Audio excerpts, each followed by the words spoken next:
जय हिंद दोस्तों, आज हम पढ़ने जा रहे हैं उपनिषद। तो दोस्तों उपनिषद की बात करें हम कि उपनिषद है क्या, तो वैदिक साहित्य का जो अंतिम भाग है उसे क्या कहा जाता है, उपनिषद कहा जाता है। ठीक, इसके अलावा हम बात करें दोस्तों वैदिक साहित्य का अंतिम भाग होने के कारण इसे क्या कहा जाता है, वेदांत भी कहा जाता है। उपनिषद का अर्थ क्या होता है दोस्तों, उपनिषद का अर्थ होता है पास बैठना। ठीक है दोस्तों, आइए देखते हैं हम उपनिषद को।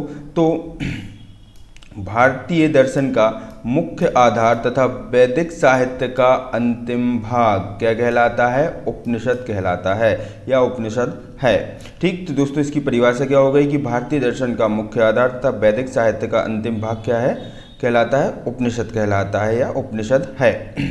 वैदिक साहित्य का अंतिम भाग होने के कारण इन्हें क्या कहा जाता है, वेदांत भी कहा जाता है। इसके बाद हम दोस्तों बात करें कि उपनिषद का जो अर्थ है, उपनिषद का अर्थ क्या होता है, तो उपनिषद का अर्थ होता है पास बैठना। ठीक, जैसे दोस्तों हम लोग क्या करते थे कि अपने गुरुजनों के पास बैठकर ही शिक्षा ग्रहण करते थे। ठीक, तो इसका तात्पर्य उसी से लिया गया है। उपनिषद का अर्थ क्या होता है दोस्तों, पास बैठना। ठीक, इसके बाद हम बात करें दोस्तों इसी में, यानी उपनिषद वह विद्या अथवा ब्रह्मा विद्या है जिसका ज्ञान शिष्यगण गुरुजनों के पास बैठकर प्राप्त किया करते हैं। ठीक है दोस्तों, तो आगे अर्थ समझ में पास बैठना से कि यानी उपनिषद वह रहस्य विद्या अथवा ब्रह्म विद्या है जिसका ज्ञान शिष्यगण गुरुजनों के पास बैठकर प्राप्त किया करते हैं। ठीक है दोस्तों, अब इसके बाद दोस्तों ब्रह्म विद्या से जो हमारा तात्पर्य है, तो ब्रह्म विद्या हम किसे कहते हैं, तो दोस्तों ब्रह्म विद्या वह विद्या है जिसके द्वारा कोई व्यक्ति ब्रह्मा को जान सके, उसे क्या कहा जाता है, ब्रह्म विद्या कहा जाता है। ठीक, इसके बाद हम बात करें दोस्तों उपनिषदों को अध्यात्म विद्या अथवा पराविद्या की भी संज्ञा दी जाती है। ठीक, या फिर बोले हम पराविद्या या अध्यात्म विद्या की संज्ञा किसे दी जाती है, तो किसे दी जाती है, उपनिषदों को दी जाती है। ठीक, तो उपनिषदों को अध्यात्म विद्या अथवा पराविद्या की संज्ञा दी जाती है। ठीक, अध्यात्म विद्या से क्या तात्पर्य है दोस्तों हमारा, तो अध्यात्म विद्या की बात करें दोस्तों तो अध्यात्म विद्या वह विद्या या शास्त्र है जिसमें आत्मा तथा परमात्मा के गुणों, स्वरूपों, पारस्परिक संबंधों आदि का विचार, विवेचन तथा निरूपण होता है। ठीक, तो उसे कहते हैं हम अध्यात्म विद्या। इसके बाद दोस्तों हम बात करें पराविद्या की।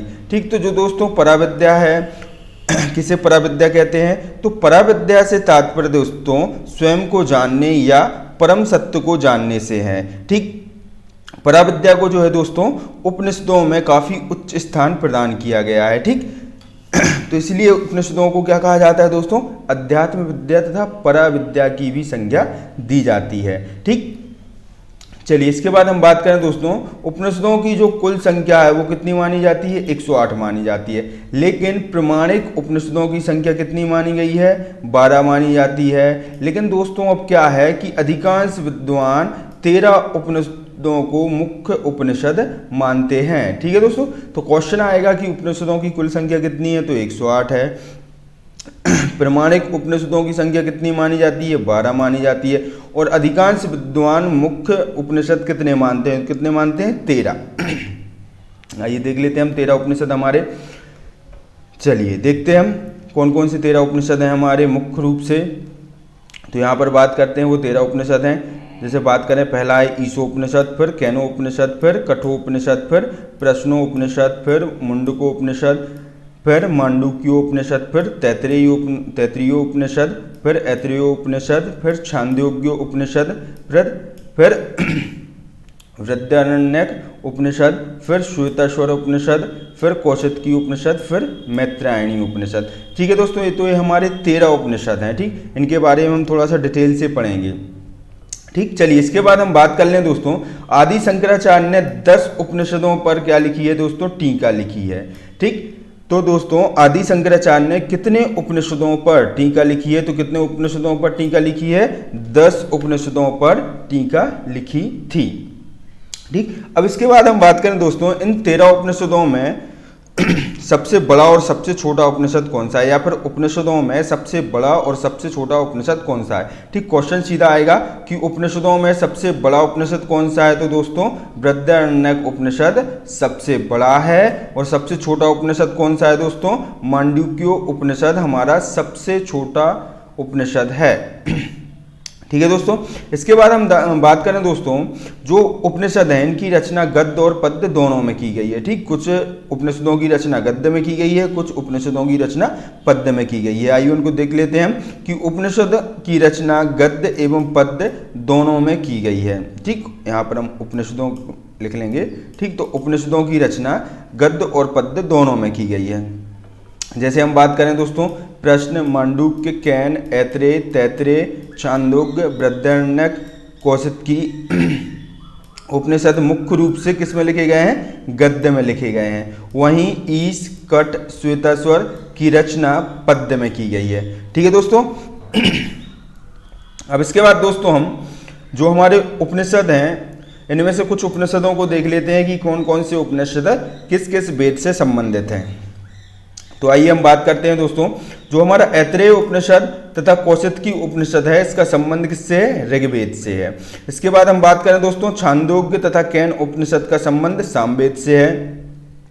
इसके बाद हम बात करें दोस्तों, तैतरेय, कठ, श्वेताश्वर तथा मैत्रायणी उपनिषद का शुक्ल यजुर्वेद से। यहाँ पर यजुर्वेद की बात कर रहे हैं, लेकिन यजुर्वेद में किससे? शुक्ल यजुर्वेद से। इससे पहले हम पढ़ चुके हैं दोस्तों, यजुर्वेद के दो भाग हैं, एक शुक्ल यजुर्वेद और एक कृष्ण यजुर्वेद। ठीक, तो तैतरेय, कठ, श्वेताश्वर तथा मैत्रायणी उपनिषद का संबंध शुक्ल यजुर्वेद से है तथा ईश उपनिषद का संबंध किससे है? कृष्ण यजुर्वेद से है। ठीक है दोस्तों।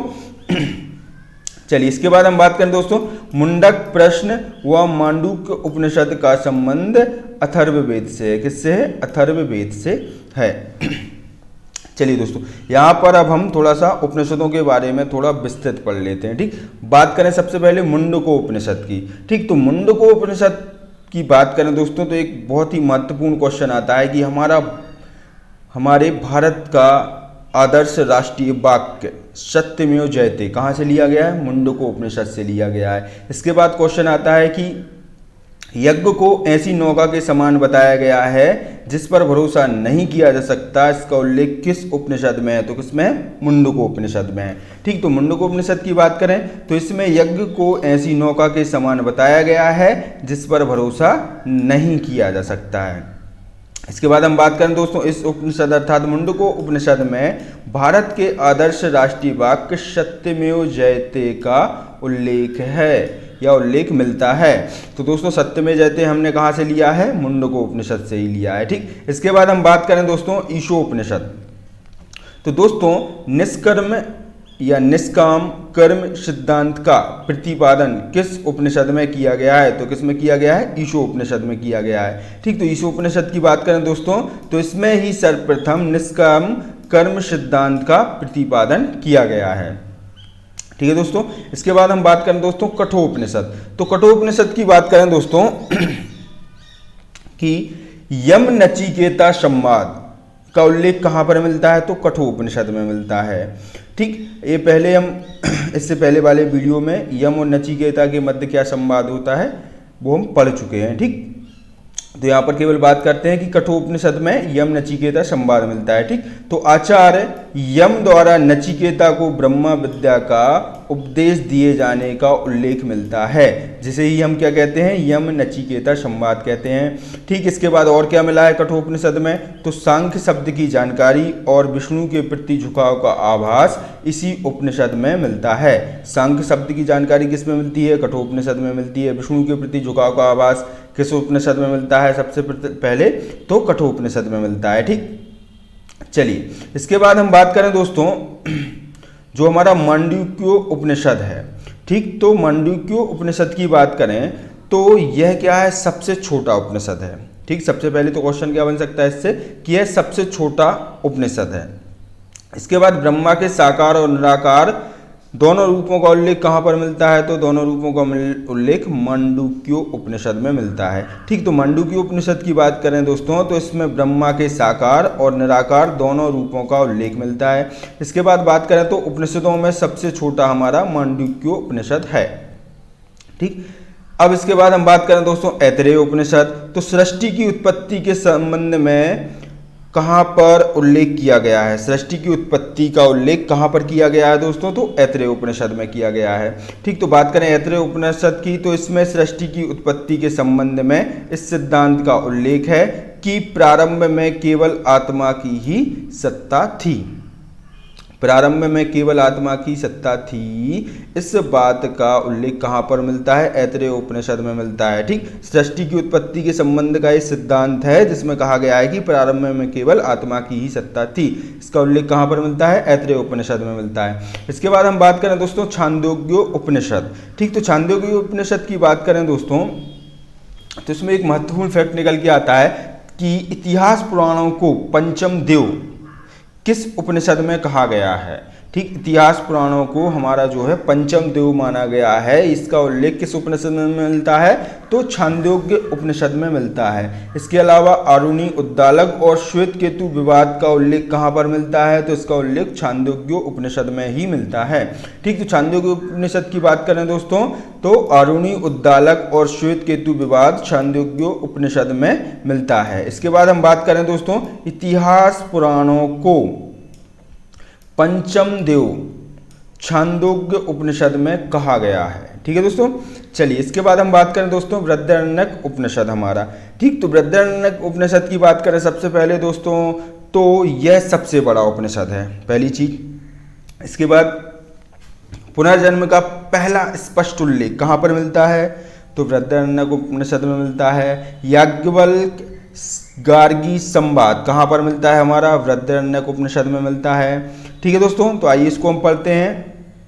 बृहदारण्यक उपनिषद की बात करें तो इसमें याज्ञवल्क्य गार्गी संवाद का उल्लेख मिलता है और साथ ही साथ इसमें पुनर्जन्म का पहला स्पष्ट उल्लेख मिलता है। इसके बाद हम बात करें दोस्तों यह उपनिषद अन्य उपनिषदों की तुलना में सबसे बड़ा है।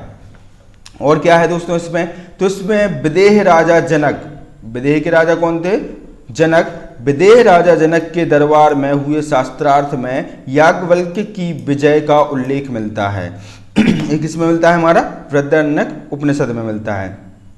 ठीक, और इसी उपनिषद के आधार पर हम कहते हैं कि इसमें याज्ञवल्क्य अपनी पत्नी मैत्री, कौन है इनकी पत्नी? मैत्री से कहते हैं कि अब मैं गृहस्थ को त्याग कर प्रवज्या ग्रहण करने जा रहा हूं। ठीक, तो प्रवज्या का तात्पर्य ही दोस्तों हमारा संन्यास आश्रम से है।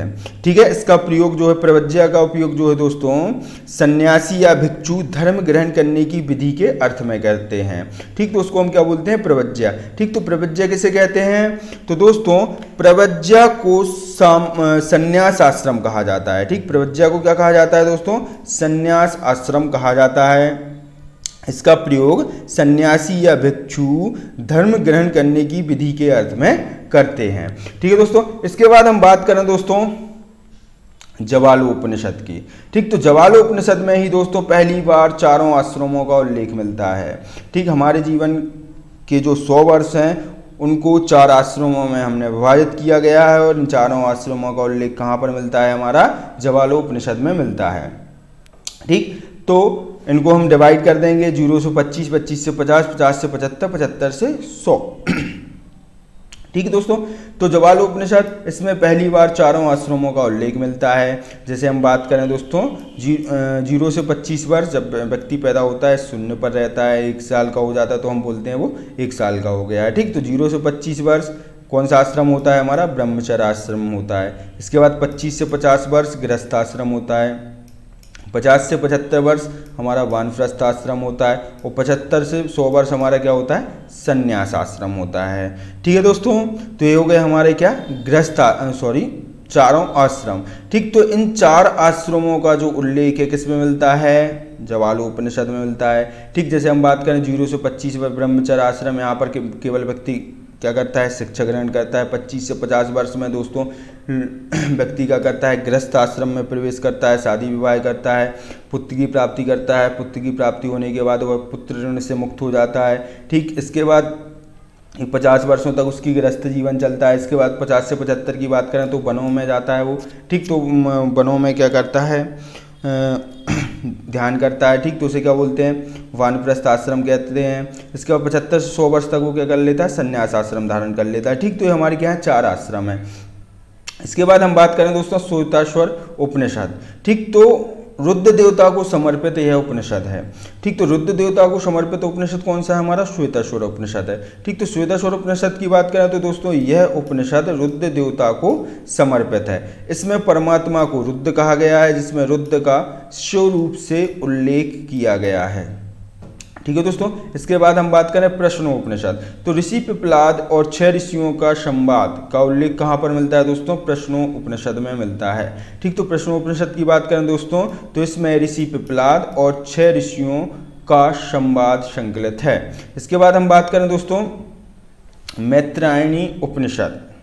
ठीक, तो मैत्रायणी उपनिषद की बात करें दोस्तों तो इसमें त्रिमूर्ति तथा 4 आश्रमों के सिद्धांत का उल्लेख मिलता है। ठीक, यहाँ 4 आश्रमों का उल्लेख नहीं है, यहाँ पर 4 आश्रमों के सिद्धांत का उल्लेख मिलता है तथा इसमें पहली बार निराशावाद के तत्व दिखाई पड़े हैं।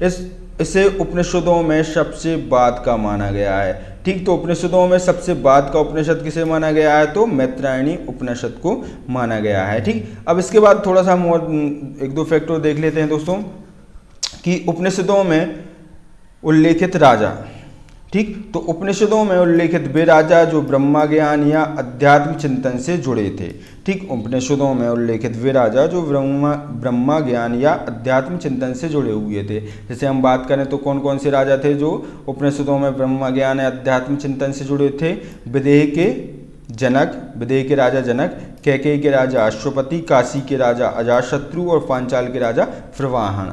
ठीक, तो ये राजा क्या थे? उपनिषदों में उल्लेखित वे राजा थे जो ब्रह्मा ज्ञान या अध्यात्म चिंतन से जुड़े थे। ठीक, इसके बाद हम बात करें दोस्तों उपनिषदों में पहली बार वैदिक कर्मकांडों के विरुद्ध आवाज उठी थी।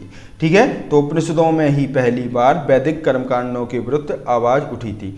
ठीक है दोस्तों, तो दोस्तों यदि आपको हमारे पढ़ाने का तरीका अच्छा लगता है तो हमारे चैनल को सब्सक्राइब करें और शेयर करें और साथ ही साथ हमारे वीडियो पर लाइक और कमेंट करना ना भूलें।